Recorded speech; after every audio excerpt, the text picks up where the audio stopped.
It's officially August and the start of spooky season in the nail world, or at least it is for me, so in today's video I'll be showing you how to do these vintage Halloween nails. We'll be doing this as a set of press-on nails, so please keep watching to see how I did these.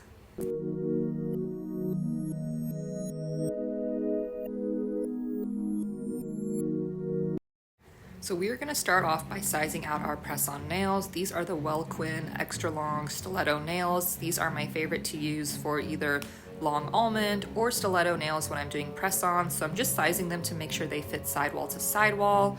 I had to downsize a little bit for the pointer finger. This ended up being a little bit too big, so we went a little bit smaller, and that was a better fit from sidewall to sidewall. So you just want to make sure that they fit nicely without you having to force them onto there.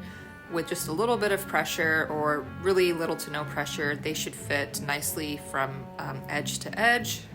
So we've laid out our 5 nail tips here. If you wanted to do a set of 10, you could do that as well. And we're going to use these adhesive tabs to stick them onto the press-on nail stands. All of these products will be on my Amazon storefront under the press-on nail list, and I also have a nail art list as well. Some of these products will also be on there, but mostly on the press-on nail list you can find the full cover tips and the sticky tabs, the press-on nail stand, all of that.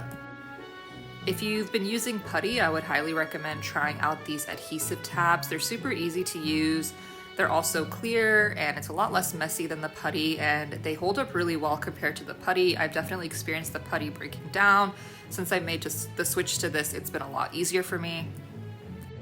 We're just gonna round out the free edge now that we have placed all of our press-on nails. I wanted to do like a long almond nail set, but not necessarily like a super round almond, more of like in between an almond and stiletto. So really you just got to round out the free edge. So you can do that by filing under the nail to start and then just rounding out on the sides of the free edge as well.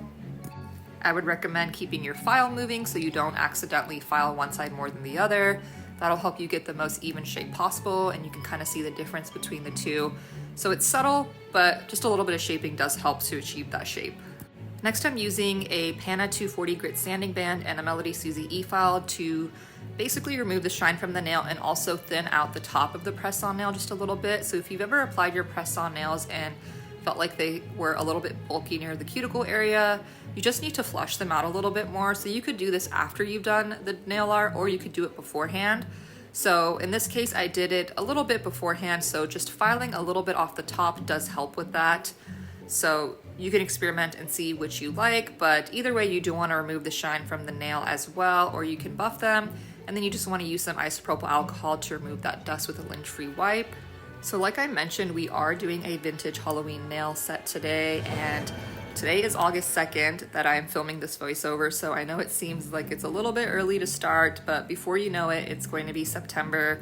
And we tend to like to start things a little bit early in the nail world just so that we can share those tutorials and ideas with you all in advance, and you can have those ready to go whenever you are ready to dive into your spooky nail sets. And just personally for me, this is my favorite time of year when it comes to nail art, nail designs, so I love any excuse to get started early. With that being said, we are laying down our base color, which is Perfect Orange from Madam Glam. We're going to be using a variety of shades of orange, and this was a really nice base color to use for a Halloween nail set. It's kind of a perfect like pumpkin colored orange. I did one layer and cured, and then I went ahead and did a second layer just to ensure everything was fully covered. I also like to take a lint-free wipe and just remove any excess polish from the free edge just to make sure that we don't bulk up the shaping that we've done too much. Once you've applied 2 full layers, we're gonna apply a matte top coat, fully cure that, and then remove the sticky layer. I like applying a matte top coat when I do nail art sometimes because it helps create a really smooth base. You'll see that your nail art brush will basically glide against the nail when you are drawing. It just creates a really smooth, silky base. So if you haven't tried it out, I would recommend it. And we are gonna add back our shiny top coat at the end. We are going to start off with a vintage pumpkin nail design, and I'm using this gel paint from Nails by Deb called Nick Splat. It's a thicker consistency and a little bit of a darker orange, and I mixed in a little bit of the Trick or Treat gel polish as well, which kind of has like a red undertone. Drawing a little bit of a heart shape at the top, meeting at the center, and then 3 kind of swoops at the bottom. They're almost like half circles, and you just want to make sure they're kind of evenly placed and have that curve to them, and you could go ahead and accentuate that a little bit at the top.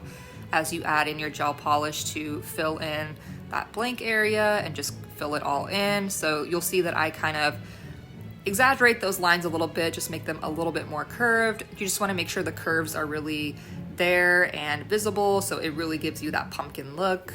And then we're gonna go in with a black gel liner, just mix that up really well and put a little bit on our nail art palette before we go ahead and take our brush and start outlining where the eyes are gonna be. These are kind of rounded triangles.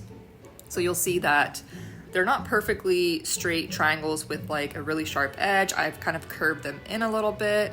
And once I kind of lay down the basic shape, I do go in and kind of, again, accentuate those a little bit, make the curves a little bit more cleaner and kind of fill it out and proportion it as needed. And then we're gonna go ahead and repeat that on the other side. So as always with our nail art, we just take it step by step, piece by piece, and everything will come together at the end. So with the nose, that was kind of a smaller triangle. No really distinct shape here. I wouldn't worry about perfecting this too much. I just kind of made it a very small triangle. And then for the mouth, super easy, just take a dotting tool and kind of draw an elongated circle. We'll just continue drawing each line and outlining piece by piece. I am using a 9mm brush here, and for any mistakes, I take an Acamore 3D brush and just clean that up. That's under my Amazon storefront under nail art favorites. And as I'm outlining, I try to do things in one stroke if I can, but if you need to do it in multiple, also super easy to just go back and continue where you left off. Then there's this kind of like funky party hat that the pumpkin is wearing. So I'm just drawing a triangle at the very top, filling that in with my black gel paint. So with gel paint, you do want to use thin layers as much as you can just because it is more pigmented, so you want to make sure it fully cures and you don't have any issues with it wrinkling. So I take it pretty slow with that and just make sure I'm leveling everything out and making it as like not too thick of an application, if that makes sense. And we're going to take a dotting tool with some orange gel polish at the top and then just add some dots throughout the hat. And we are done with that nail art design. Not too complicated. I'm using my Koopa gel top coat to apply a shiny finish to this. So with the matte finish, you can still apply a shiny top coat at the end, or you could leave it matte if you prefer to do that.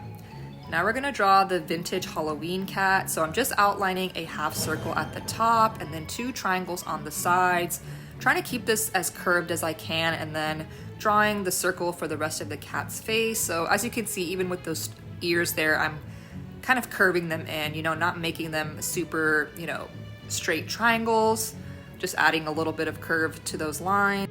And I like the technique of kind of filling things in, and then as needed, I will redefine lines, kind of make things thicker, clean up those lines, make them more curved or straight as needed. So you can definitely try out that technique as well, kind of go back and forth between filling in and fixing lines. So once the eyes are done with the dotting tool, I'm drawing the mouth, which was basically an elongated U. Just trying to make those edges as curved as possible before we add in the black lines for the teeth, and then this dotting tool again for the orange and the eyes, adding in a little bit of black. And then for just a little bit of detail, we're gonna take our liner brush and just lightly apply some lines around the ear, add a little bit of whiskers and just some hair at the top. This is just gonna add a little bit of detail. And then the bow tie is just a large circle at the center, and then kind of a curved shape with a little bit of a straight edge, but still kind of has that curve to it. So it's kind of like a rounded, larger triangle. You just want to repeat that on both sides before you cure it, and then you can go ahead and outline it with the black gel paint. And then I added some polka dots at the center of the bow tie and the sides as well. Sorry, we did not add any dots at the center, but you could if you wanted to. Just added them on the sides and then made them a little bit larger as needed. And then we're gonna go ahead and top coat that once it's fully cured. And again, using the Koopa shiny top coat to finish that off. And here's the final result on that. For the vintage ghost, we're gonna start off with a kind of upside down slanted V. I'm just using my brush here to kind of sketch and map things out before I start drawing in some of those larger lines. So this is kind of gonna be the shape of, like, the best way I can describe it is like the top of a candle, like a candle flame, if you think of like a cartoon version. And then kind of the rest of the body of the ghost is just long curved lines. Again, the theme of today is a lot of curved lines, so you just wanna keep those lines as flowy as possible, and then you can go ahead and fill it in. We're gonna use our dotting tool to draw the eyes and the mouth. Using the dotting tool, it makes drawing larger circles and kind of making them more rounded, more elongated, a lot easier. Now we're just taking our black gel paint and outlining that. Super simple. Just want to follow the outline that we've drawn, and we're maybe adding in a little bit more detail where the head is and then at the bottom of the feet. And then just wanted to add a little bit of a ghostly glow. So I'm using this color called Ghost with the Most from Nails by Dev, and just feathering that in. This is just supposed to be a little bit of shading. So once I added a little bit on the edges, I'm just feathering it in with my brush so it has a nice transition. So this is just to add a little bit of texture and detail.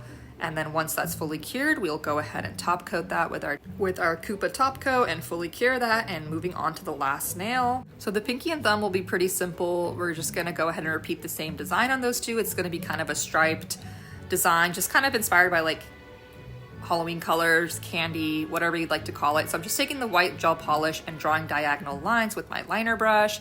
And then I'm using the Trick or Treat gel polish to draw thicker lines. The best way to do this is try to do it in one stroke to kind of lay down the basic outline and then go back and thicken it as needed. You just want to evenly space them in between as much as you can, but this comes together really nicely once you've laid down all of the diagonal lines, and you can finish it off with your favorite top coat or the Koopa top coat. And that is the end of this tutorial. So here's the final result. It came together really nicely. I love vintage Halloween stuff, and hopefully this wasn't as complicated as it seemed. I do post weekly nail tutorials, so I hope to see you in next week's video, and thank you so much for watching.